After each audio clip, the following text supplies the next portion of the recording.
Hello welcome to lifestyle Malayalam. Perfumes collect ചെയ്യുക. എൻ്റെ അടുത്ത് പലരും ചോദിക്കാറുണ്ട്, എങ്ങനെ നമുക്കൊരു പെർഫ്യൂം കളക്ടർ ആവാം, എങ്ങനെ നമുക്ക് ഒരുപാട് ബ്രാൻഡുകളുടെ പെർഫ്യൂംസ് നമ്മളെ കയ്യിലേക്ക് എങ്ങനെ എങ്ങനെ കിട്ടും, എങ്ങനെ ഒരു ബഡ്ജറ്റ് ഫ്രണ്ട്ലി ആയിട്ട് പ്രീമിയം പെർഫ്യൂംസ് ഒക്കെ കളക്ട് ചെയ്യാൻ പറ്റും, ഇങ്ങനെയൊക്കെ പലരും ചോദിക്കാറുണ്ട്.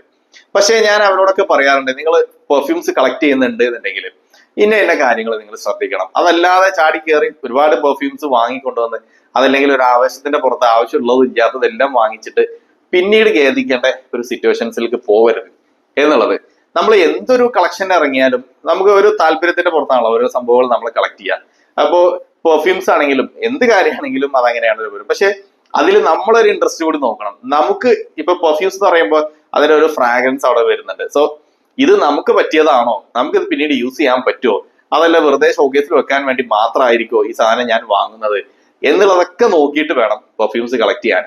പിന്നെ ചിലരുടെ ഒരു ഡൗട്ട് ഒരു ചോദ്യമാണ്, നമുക്ക് ഓരോ ബ്രാൻഡിന്റെയും ഏത് പെർഫ്യൂം വാങ്ങിക്കുന്നതാണ് ആ ഒരു ബ്രാൻഡിനെ കുറിച്ച് അറിയാൻ വേണ്ടിയിട്ട്. ചിലർ ചോദിക്കും, ഷെനൈലിന്റെ ഒരു പ്രൊഡക്റ്റ് ഏതെങ്കിലും ഒന്ന് യൂസ് ചെയ്യണമെന്ന് താല്പര്യമുണ്ട്, ഏതെടുക്കുന്നതാണ് നല്ലത്, അതല്ലെങ്കിൽ ഗെർലാൻഡ് പെർഫ്യൂംസ് ഏതെടുക്കുന്നതാണ് നല്ലത്, അല്ലെങ്കിൽ ഡിയോറിന്റെ, ഇങ്ങനെയൊക്കെ പലരും ചോദിക്കാറുണ്ട് ഇങ്ങനെ ഇന്ന ബ്രാൻഡിന്റെ ഏത് പെർഫ്യൂമാണ് നല്ലത് എന്നുള്ളത്. അതെന്തായാലും ഞാൻ ഡീറ്റെയിൽഡ് ആയിട്ട് ഓരോ ബ്രാൻഡുകളെ കുറിച്ചും ഞാൻ പിന്നീട് അതൊരു സീരീസ് ആയിട്ട് തന്നെ ഞാൻ പറഞ്ഞു പോകും. വേൾഡിൽ നമുക്ക് കവർ ചെയ്യാൻ പറ്റിയ ഓൾമോസ്റ്റ് എല്ലാ ബ്രാൻഡുകളെ കുറിച്ചും ഞാൻ ഡീറ്റെയിൽഡ് ആയിട്ട് തന്നെ ഓരോ അവസരങ്ങളിലായിട്ട് അത് ഞാൻ വീഡിയോസ് വേറെ ചെയ്യാം. അപ്പോൾ ഇന്ന് ഞാൻ നിങ്ങൾ പെർഫ്യൂംസ് കളക്ട് ചെയ്യുന്നുണ്ടെങ്കിൽ ശ്രദ്ധിക്കേണ്ട കുറച്ച് കാര്യങ്ങൾ മാത്രമല്ല അതിനുള്ള കുറച്ച് ടിപ്സ് ഒക്കെ ഞാൻ പറയാം. സോ നിങ്ങൾ ഒരു പെർഫ്യൂം കളക്ട് ചെയ്യാൻ താല്പര്യം ഉണ്ട് എന്നുണ്ടെങ്കിൽ ആദ്യം മനസ്സിലാക്കേണ്ട കാര്യം എന്താ വെച്ചാൽ, നിങ്ങൾക്ക് കഴിയും എന്നുണ്ടെങ്കിൽ ഒന്ന്, ഇതൊരു എക്സ്പെൻസീവ് ആയിട്ടുള്ള ഒരു സംഭവമാണ്. പെർഫ്യൂംസ് ഒരിക്കലും തന്നെ ചീപ്പറായിട്ട് വരാറില്ല. നമ്മൾ കുറച്ചൊരു പൈസ മുടക്കിയിട്ട് ചെയ്യേണ്ട ഒരു കാര്യമാണ്. ഇപ്പോ എൻ്റെ അടുത്ത് ഞാൻ എപ്പോഴും വീഡിയോസിൽ പറയാറുണ്ട്, എവറി മന്ത് ഒരു 10 to 20 ലെവലില് പെർഫ്യൂംസ് ഞാൻ പുതിയത് വാങ്ങിക്കാറുണ്ട്. അത് ഒരു അത്യാവശ്യം ഒരു എമൗണ്ട് അതിലേക്ക് സ്പെൻഡ് ആയി പോകുന്നുണ്ട്. അത് പക്ഷേ നമുക്ക് എക്സ്പീരിയൻസ് ചെയ്യാൻ വേണ്ടിയിട്ട് മാത്രമല്ല, നമ്മളിങ്ങനെ ഒരു ബിസിനസ്സും കൂടി ഉള്ളതുകൊണ്ട് അതിൽ നിന്ന് നമ്മളിപ്പോ ഒരു പുതിയ പ്രൊഡക്റ്റ് കിട്ടുമ്പോൾ നമുക്ക് ഇത് ഒറിജിനലുമായിട്ട് എത്രത്തോളം സിമിലർ ആണ് ഇങ്ങനെയൊക്കെ അറിയാൻ വേണ്ടിയിട്ടും കൂടിയാണ്. സോ എൻ്റെ ഒരു പർപ്പസ് അതാണ്. അപ്പൊ അതേപോലെ നിങ്ങൾക്ക് എന്തെങ്കിലും പർപ്പസ് ഉണ്ടോ എന്നുള്ളതും കൂടി മനസ്സിലാക്കിയിട്ട് വേണം നമ്മൾ ഇതിന് കളക്ഷനൊക്കെ ഇറങ്ങാൻ. കാരണം ഇത് പറഞ്ഞാൽ സാധാരണ ഒരു എന്തെങ്കിലും ചെറിയ സംഭവങ്ങൾ നമ്മൾ കളക്ട് ചെയ്യുന്ന പോലെയല്ല, കുറച്ച് പൈസ കയ്യിൽ നിന്ന് ഇറങ്ങുന്ന സംഗതികളാണ്. അപ്പൊ അത് മനസ്സിലാക്കണം.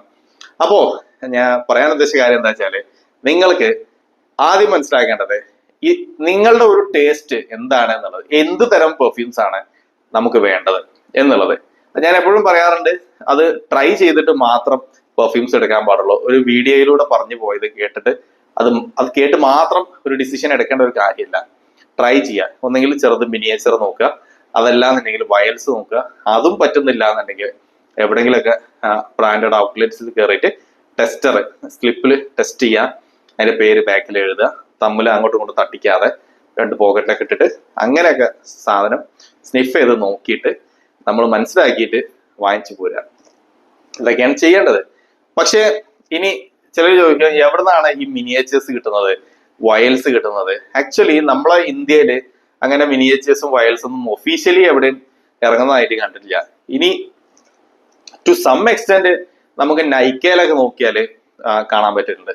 നൈക്കയിലെ ഒരു മിനിയേച്ചർ ലക്ഷറി പെർഫ്യൂംസിന്റെ ഉള്ള ഒരു കാറ്റഗറിയിൽ മിനിയേച്ചർ എന്ന് പറഞ്ഞിട്ട് ഒരു സെക്ഷൻ ഉണ്ട്. അപ്പൊ അവിടെ നോക്കിയാൽ നമുക്ക് ചെറിയ പെർഫ്യൂംസ്, അതായത് 5 ml 8 ml 10 ml ഇങ്ങനെയൊക്കെയുള്ള പെർഫ്യൂംസ് കാണാൻ പറ്റും. പക്ഷേ അവിടെ നിങ്ങൾ ശ്രദ്ധിക്കേണ്ട ഒരു കാര്യം, ഇത്തരം പെർഫ്യൂംസ് നമ്മൾ കളക്ട് ചെയ്യാൻ വേണ്ടി മാത്രം നമുക്ക് വാങ്ങിക്കാൻ പറ്റുള്ളൂ. Most of the perfumes dab type ആവും. അതിന് ആറ്റമൈസർ ഒന്നും ഉണ്ടാവില്ല, ജസ്റ്റ് ഇങ്ങനെ ഡാബ് ചെയ്യുക, യൂസ് ചെയ്യുക.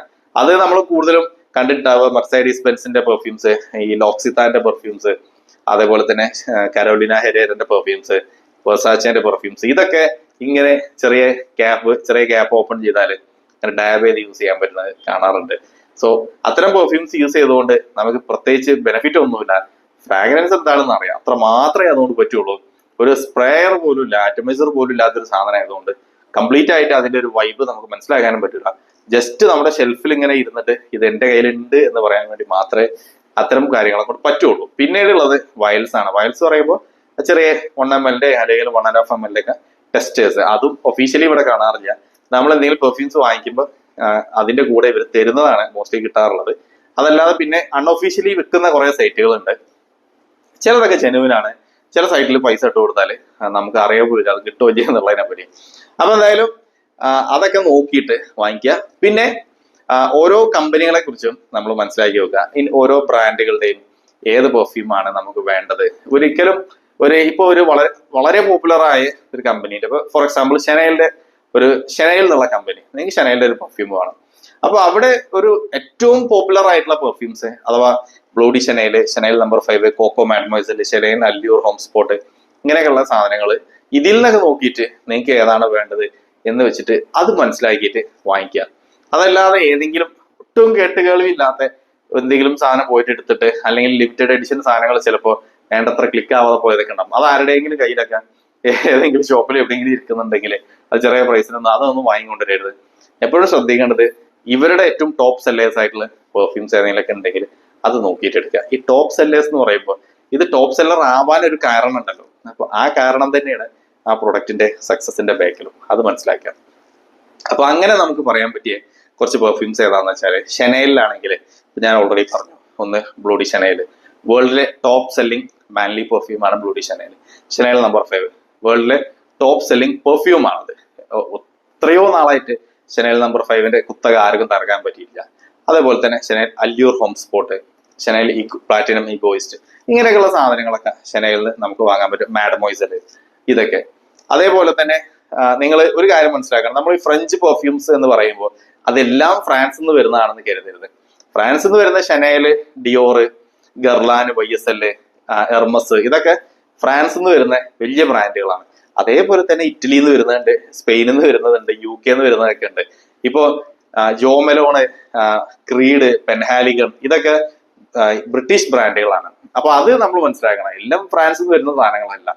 അപ്പോ അങ്ങനെയും നമുക്ക് ട്രൈ ചെയ്യാൻ പറ്റും. ഇപ്പൊ പെൻഹാലിഗന്റെ ഫ്രാഗ്രൻസസ് എന്ന് പറയുമ്പോൾ അതൊരു ബ്രിട്ടീഷ് ഒരു റോയൽ ടച്ച് തരുന്ന പെർഫ്യൂംസ് ആണ്. അപ്പൊ അത് മനസ്സിലാക്കിയിട്ട് അതെന്താണ് അവർ ഉദ്ദേശിക്കുന്നത് എന്ന് നോക്കിയിട്ട് അത് നമുക്ക് ട്രൈ ചെയ്യാൻ പറ്റും.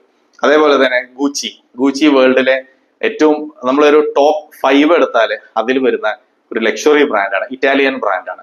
അപ്പൊ ഗൂച്ചിന്റെ പെർഫ്യൂംസ്, ഗൂച്ചി ഗിൽറ്റി, ഗൂച്ചി ഫ്ലോറ, പിന്നെ അങ്ങനത്തെ പെർഫ്യൂംസ്, അപ്പൊ അതിൽ ഒരുപാട് വേരിയൻസ് ഉണ്ട് അതിൽ. അപ്പൊ അത് അങ്ങനെയൊക്കെ നോക്കിയിട്ട് ഏതാണ് നമുക്ക് വേണ്ടത് എന്ന് നോക്കിയിട്ട് നമ്മൾ ചൂസ് ചെയ്യാം. ഇപ്പൊ ഗുച്ചിയിലേക്ക് പോകുമ്പോൾ അങ്ങനെ. ഇപ്പൊ ഇറ്റാലിയൻ പെർഫ്യൂംസ് വേണമെന്ന് പറയുമ്പോൾ നമ്മുടെ മൈൻഡിൽ വരിക ഡോൾച്ചെ ആൻഡ് ഗബ്ബാനയും ഗുച്ചിയൊക്കെ. അപ്പൊ അതിൽ നോക്കിയിട്ട് വെർസാച്ചെ, അപ്പൊ ഇതൊക്കെ നോക്കിയിട്ട് നമുക്ക് പറ്റിയത് നമ്മൾ എടുക്കാം. ലാൻകോം, അപ്പൊ അങ്ങനെയൊക്കെ ചൂസ് ചെയ്യാം. അപ്പൊ അതൊക്കെയാണ് പറയാനുള്ളത്. പിന്നെ കരോലീന ഹെരേറ, അതുപോലെ തന്നെ പിന്നെ ഈസി ആയിട്ട് നിങ്ങൾക്ക് ഈ ഒരു ഫീൽഡിലേക്ക് വരണം എന്ന് താല്പര്യം ഉണ്ടെങ്കിൽ ഈസി ആയിട്ട് കളക്ട് ചെയ്യാൻ പറ്റിയ സംഭവങ്ങൾ എന്താ പറയുക, വലിയ പോക്കറ്റ് കാലിയാവാത്ത രീതിയിൽ അത് ഒന്ന് സാര കൺസിഡർ ചെയ്യാം. അതേപോലെ UDV, ഈവ്രോഷെ, അതുപോലെ തന്നെ നമ്മുടെ മിനിസോ, ഇങ്ങനെയൊക്കെയുള്ള ബ്രാൻഡുകൾ. പിന്നെ നമ്മളെ മിഡിൽ ഈസ്റ്റ് ബ്രാൻഡ് ആയിട്ടുള്ള റസാസി, സാപ്പില്, പിന്നെ ലത്താഫ, അർമാഫ്, ഇത്തരം ബ്രാൻഡുകളൊക്കെ നിങ്ങൾ കൺസിഡർ ചെയ്യുകയാണെങ്കിൽ ഒറിജിനലിന്റെ ഒരു ഇൻസ്പയർഡ് വേർഷൻസ് ആണ് ഇവര് ഇറക്കാറുള്ളത്. വലിയ പ്രൈസ് ഒന്നുമില്ല, പക്ഷേ ക്വാളിറ്റിയിലും വലിയ കോംപ്രമൈസും ഇല്ല. പക്ഷെ ഒരു പ്രശ്നം എന്താ വെച്ചാല് ലോഞ്ചിവിറ്റി ചില പെർഫ്യൂമുകൾക്കൊക്കെ ഒരു കോമഡി ആയിട്ട് നമുക്ക് തോന്നുള്ളൂ. വലിയ ലോഞ്ചിവിറ്റി ഒന്നും ഉണ്ടാവില്ല. അത് എന്തുകൊണ്ടാ വെച്ചാല് ഇപ്പൊ നമ്മൾ യൂസീപ്പിന്റെ ഒക്കെ ചില പെർഫ്യൂംസ് വലിയ പ്രതീക്ഷയിൽ വാങ്ങിക്കും, അപ്ലൈ ചെയ്ത് നോക്കുമ്പോൾ ചിലപ്പോൾ ഒരു 1 hour അല്ലെങ്കിൽ 2 hours ഒക്കെ ലോഞ്ചിവിറ്റി ഉണ്ടാവുള്ളൂ. അത് നമ്മുടെ ഒരു ക്ലൈമറ്റിന് ഈ സംഭവങ്ങൾ സ്യൂട്ട് ആവില്ല. കാരണം ചില പ്രൊഡക്റ്റുകൾ നമ്മുടെ നാടിന് വേണ്ടിയിട്ട് ഇറക്കിയതാവൂല. അപ്പൊ അതുകൊണ്ട് ഇതൊക്കെ മനസ്സിൽ വെക്കുക. പിന്നെ മാത്രമല്ല, ഒരു കളക്ഷൻക്ക് ഇറങ്ങുമ്പോൾ നമ്മൾ ചാടി വീണ് എല്ലാം കൂടി ഒരുമിച്ച് എടുക്കാം, കിട്ടുന്നത് മുഴുവൻ കളക്ട് ചെയ്യാൻ എന്നുള്ള ആ ഒരു സിസ്റ്റം ഒരിക്കലും ചെയ്യരുത്. സമയമെടുത്തിട്ട് നിങ്ങൾ പറ്റുമെന്നുണ്ടെങ്കിൽ ഇയേഴ്സ് എടുത്തിട്ട് അത് ചെയ്യുക. അതല്ലാതെ ഒരിക്കലും ഒരാഴ്ച കൊണ്ട് ഒരു 100 പെർഫ്യൂം വാങ്ങുക, അടുത്ത ആഴ്ച അടുത്തൊരു 100 വാങ്ങുക. ഇതിന്റെ ഫ്രാഗ്രൻസ് പോലും നമുക്ക് ഐഡന്റിഫൈ ചെയ്യാൻ പറ്റൂല. ഡെയിലി ഒരു 3-4 പെർഫ്യൂംസിനെ അപ്പുറത്തോട്ട് തന്നെ നമുക്ക് എൻജോയ് ചെയ്യാൻ പോലും പറ്റില്ല. അപ്പൊ അതുകൊണ്ട് ടൈം എടുത്തിട്ട് നമ്മൾ ഒരു 4 or 5 ഇയേഴ്സ് വെച്ചിട്ട് കളക്ട് ചെയ്യുക. നല്ല രീതിയിൽ ഇതൊക്കെ സൂക്ഷിച്ചു വെക്കുകയും ചെയ്യാം. പിന്നെ ഒരു കാര്യം ശ്രദ്ധിക്കേണ്ടത്, പെർഫ്യൂംസിന് പലരും ചോദിക്കും, പെർഫ്യൂംസിന് കളർ മാറിയതുകൊണ്ട് പ്രശ്നമുണ്ടോ? കളർ മാറിയതുകൊണ്ട് പ്രശ്നമൊന്നുമില്ല. അതിങ്ങനെ ഇരുന്ന് കഴിഞ്ഞാൽ കളർ മാറും. അത് നമ്മളെ ഷെൽഫിനുള്ളിലൊക്കെ വെച്ചിട്ട്, അതല്ലാതെ പുറത്ത് ജനലിനടുത്ത് വെച്ചിട്ട് പിന്നെ ഒരു ഭംഗിക്ക് വേണ്ടിയിട്ട് ചിലര് നല്ലൊരു ഷോക്കേസ് ഒക്കെ വെക്കും എവിടെ നല്ല വെയിലടിക്കുന്ന സ്ഥലത്ത്. അങ്ങനെയൊക്കെ വെച്ച് കളർ മാറിയാല് ഫ്രാഗ്രൻസും അതിന്റെ കൂടെ പോയിട്ടുണ്ടാവും. അപ്പൊ അതൊക്കെ ശ്രദ്ധിക്കുക, നല്ല രീതിയിൽ സൂക്ഷിച്ചു വെക്കുക. 10 ഇയേഴ്സിന്റെ ഒക്കെ മേലെ നമുക്ക് പെർഫ്യൂംസ് യൂസ് ചെയ്യാൻ പറ്റും, ഒരു പ്രശ്നമില്ലാതെ. അപ്പോൾ കളക്ട് ചെയ്യുന്നവര് ഈ കാര്യങ്ങളൊക്കെ ശ്രദ്ധിക്കുക. നമുക്ക് ഓരോ ബ്രാൻഡിലും ഏത് പ്രൊഡക്റ്റ് വേണം എന്നുള്ളത് ആദ്യം മനസ്സിലാക്കുക. ഇത് എവിടെ നിന്ന് ഒറിജിനൽ കിട്ടും, നമുക്ക് വലുത് വേണോ ചെറുത് മതിയോ, വയൽസ് വാങ്ങണോ മിനിയേച്ചർ മതിയോ, അതല്ല 30 ml 20 ml പോലത്തെ ചെറിയ സൈസ് മതിയോ, നമ്മളെ ബജറ്റ് എന്താണ്, നമുക്ക് ഒരു മാസം എത്ര സ്പെൻഡ് ചെയ്യാൻ പറ്റും ഈ സാധനങ്ങൾ, ഇതൊക്കെ മനസ്സിലാക്കിയിട്ട് നിങ്ങൾ ഈ ഒരു സംഭവത്തിലേക്ക് വരിക. അതല്ലാതെ എവിടെന്നെങ്കിലും എന്തെങ്കിലും കേട്ടിട്ടോ അതല്ലെങ്കിൽ ആരെങ്കിലും ഇന്ന സാധനങ്ങൾ ഇത്ര രൂപയ്ക്ക് തരാന്നൊക്കെ പറഞ്ഞിട്ട് അത് കേട്ട് അതില് കൺവിൻസ്ഡ് ആയിട്ട് പോയിട്ട് വാങ്ങി ക്യാഷ് കളയരുത്. അങ്ങനെ കളഞ്ഞു കഴിഞ്ഞാൽ നിങ്ങൾ ഉദ്ദേശിക്കുന്ന പോലെ ഒന്നും എവിടെയും എത്താൻ പോകണമില്ല. പിന്നെ മാത്രമല്ല, ഒരിക്കലും ഈ ഒരു പെർഫ്യൂംസ് എന്ന് പറയുന്ന സാധനങ്ങൾ ബൾക്കായിട്ട് ഓർഡർ ചെയ്ത് വാങ്ങി കൊണ്ടുവരികയും ചെയ്യരുത്. അതായത് ഒറ്റയടിക്ക് തന്നെ വൺ ഷോട്ട് ആയിട്ട് ചിലർ 30 to 40 പെർഫ്യൂംസ് ഒക്കെ എടുക്കുന്നവരുണ്ട്. എൻ്റെ അടുത്ത് പലരും വാട്സപ്പിലൊക്കെ ചിലർ ഇങ്ങനെ പറയും, ഞങ്ങൾ ഒരു 30 എണ്ണൊക്കെ വാങ്ങിച്ചു, അല്ലെങ്കിൽ 25 പെർഫ്യൂംസ് ഒക്കെ വാങ്ങിച്ചു. അങ്ങനെയൊന്നും ഒരിക്കലും ചെയ്യരുത്, സമയമെടുത്ത് ചെയ്യുക. അപ്പൊ ഞാൻ എൻ്റെ അടുത്ത് ഒരു മാസം 10 to 20 പെർഫ്യൂംസ് വരുന്നുണ്ടെങ്കിൽ ഇതിൽ പലതും ഞാൻ നോക്കുന്ന പോലുമില്ല.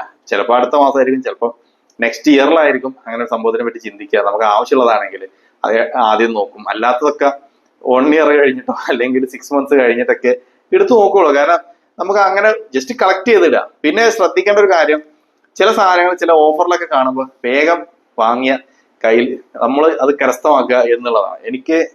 ഞാൻ ഈ കളക്ട് ചെയ്യുന്ന കാര്യത്തിൽ എപ്പോഴും എനിക്ക് എന്തോ ഒരു ലക്ക് ചില സംഗതികൾ കിട്ടാറുണ്ട്. കാരണം എൻ്റെ അടുത്ത് ഈ പെർഫ്യൂംസിന്റെ ഒക്കെ മിനിയേച്ചേഴ്സ് കാണുമ്പോൾ ചിലർ ചോദിക്കുന്നത് എവിടുന്നാ കിട്ടുന്നത്. അത് എന്തെങ്കിലുമൊക്കെ ഒരു വഴിയിലൂടെ നമുക്ക് ചിലപ്പോൾ ആരെങ്കിലും ഗൾഫിൽ നിന്ന് വരുമ്പോഴോ അല്ലെങ്കിൽ ചില ഏതെങ്കിലും സൈറ്റുകളിൽ ഒരു നിശ്ചിത സമയത്തിനൊക്കെ കാണാം. ചിലപ്പോൾ മിന്ത്രയിലൊക്കെ നോക്കുമ്പോൾ ഉണ്ടാവും കുറച്ച് സ്റ്റോക്ക് ഒക്കെ വന്നെടുക്കുന്നുണ്ടാവും. അതിൽ ഏതെങ്കിലും ഒന്ന് നമുക്ക് കിട്ടിയാലും കിട്ടി, പിന്നീട് നോക്കുമ്പോൾ ചിലപ്പോൾ ആ സാധനം ഔട്ട് ഓഫ് സ്റ്റോക്ക് ആയിരിക്കും, പിന്നെ വരികയില്ല. അങ്ങനെയൊക്കെ സംഭവിക്കുന്നുണ്ട്. അത് എന്തോ ഒരു ലക്കിന്റെ ബാക്കിൽ ഞാനെപ്പോഴും ഇതിനെങ്ങനെ ഫോളോ ചെയ്യുന്നതുകൊണ്ട് എനിക്ക് കിട്ടുന്നത് മാത്രം. അപ്പൊ എന്തായാലും അങ്ങനെയൊക്കെ ട്രൈ ചെയ്ത് നോക്കുക. എൻ്റെ ഒരു ഒപ്പീനിയനിൽ ഓവറായിട്ട് ക്യാഷ് കളയരുത്. മാത്രമല്ല നമ്മളെ ആവശ്യങ്ങൾ മനസ്സിലാക്കിയിട്ടും വാങ്ങിക്കുക. എന്നാൽ നല്ല രീതിയിൽ പെർഫ്യൂംസ് ഒക്കെ കളക്ട് ചെയ്ത് നമുക്കും ഒരു എന്താ പറയാ ആ ഒരു ഫ്രാഗ്രൻസിന്റെ വേൾഡിൽ എൻജോയ് ചെയ്തൊക്കെ നടക്കാം. So anyways, that's all for this video. Thanks for watching.